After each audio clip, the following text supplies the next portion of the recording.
heard of the art of fighting without fighting? That's the idea of demoralizing your opponent. I'm an Aikido master because I take my opponent's attacks, like putting me in jail, and I Aikido it and use it to become the most famous man in the world. The art of fighting without fighting is avoiding a fight in the first place. Cheeks can jump real high, huh?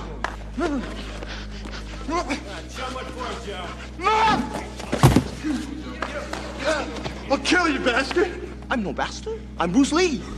And sometimes I sit around here above the peasants below in some penthouse in some expensive apartment of some of the expensive 5-star hotel.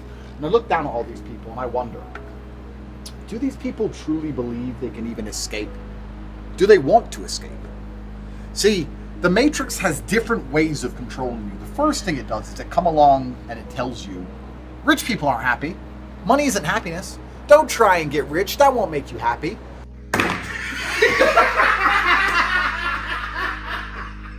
Just getting loads of debt. That'll be better. Get a degree. That's what they try and do.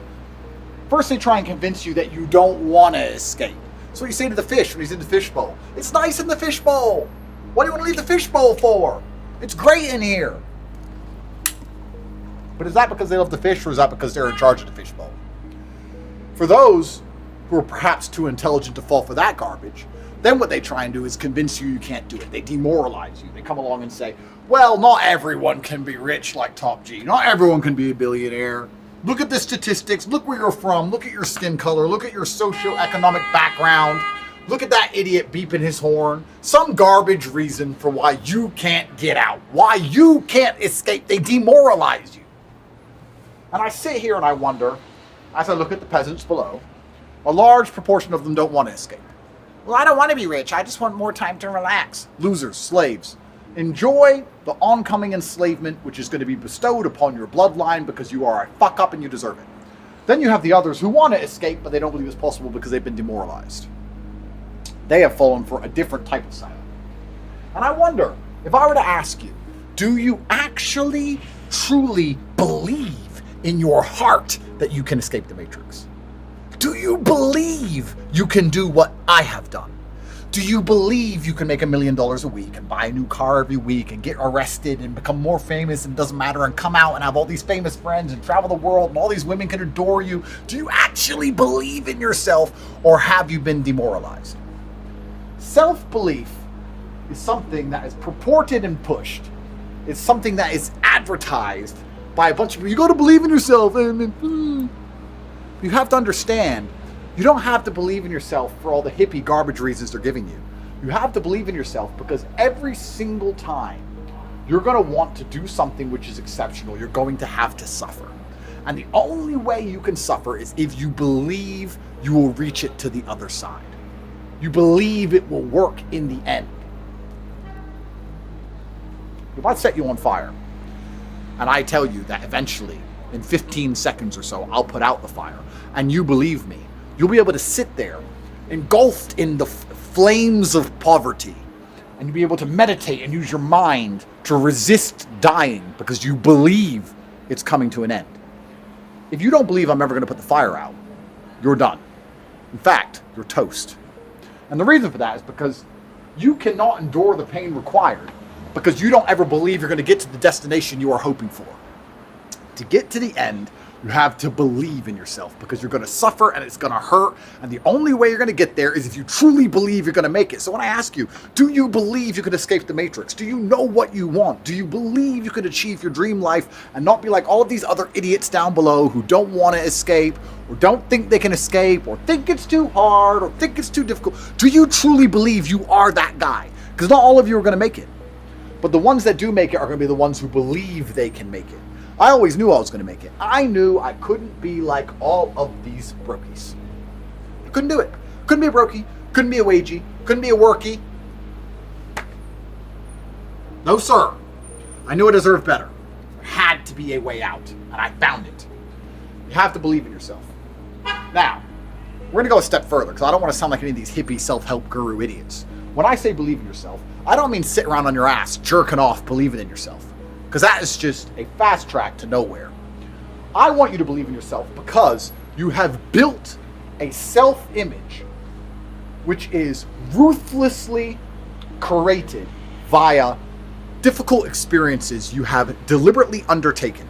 I want you to go out there and do difficult things on purpose so that if you ever catch yourself with any self-doubt, and self-doubt is insidious and dangerous. It's like a little seed, but it grows into forests of inaction. Once you doubt yourself, these large forests of, well, maybe it's too hard, maybe I'll fail, and you just sit and do nothing, waiting to die. I want you to go out there and do difficult things so that if you ever doubt yourself, you can say, well, I succeeded in this situation. Why can't I succeed in that situation? I became a 4-time kickboxing world champion. I survived a Romanian dungeon. I survived the Matrix attack of cancellation. Why can't I succeed with X or Y or that bitch? Anything. That's the beauty. But my self-image is built in brutal competence because I've been out there and been a combatant against the Matrix for so long, I know I can't lose anymore. You have to go out there and do difficult things on purpose so that you believe in yourself. And then you have that self-belief which is built on real-world experience, and the real-world experience has taught you skills, and you believe you're going to make it out, and nobody else believes it, but you do. In your heart, inside, you know you will escape the Matrix, and that is how you're going to escape. It's kind of amazing how something so intangible, emotional, like absolute self-belief can play out so heavily in the tangible world of bricks and mortars and Ferraris and money. But it's the physical and metaphysical that combine. That's what makes life so beautiful, all the things we understand and all the things we don't understand. But often I say to people, what's your dream? And they say, I want to escape the Matrix. And I say, but will you? And I see in their eyes the flicker of doubt. They're confused by the question. Andrew, I want to escape the Matrix. Will you? They don't know. They have no idea if they will or not. They don't believe if they will or not. They've never thought about that.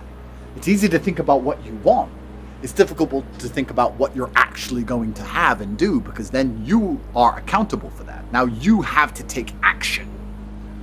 I want lots of things, but I know which things I'm going to be able to do and which things I'm not going to be able to do.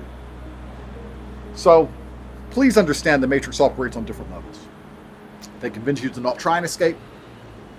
If you do want to escape, they convince you can't do it. You must believe in yourself and you must test yourself. You must become so brutally competent that you know there is nothing you cannot achieve. And when you've done those things and you truly believe, and the universe, by some freak accident, decides to place me in the exact place you are, you're walking down nobody's street in a no-name town, and you see Andrew Tate, the top G, and you say, I don't believe it. It's you, it's Andrew Tate. I watch all your videos, I love your stuff. I want to escape the Matrix. You should know exactly what to answer when I reply. But will you?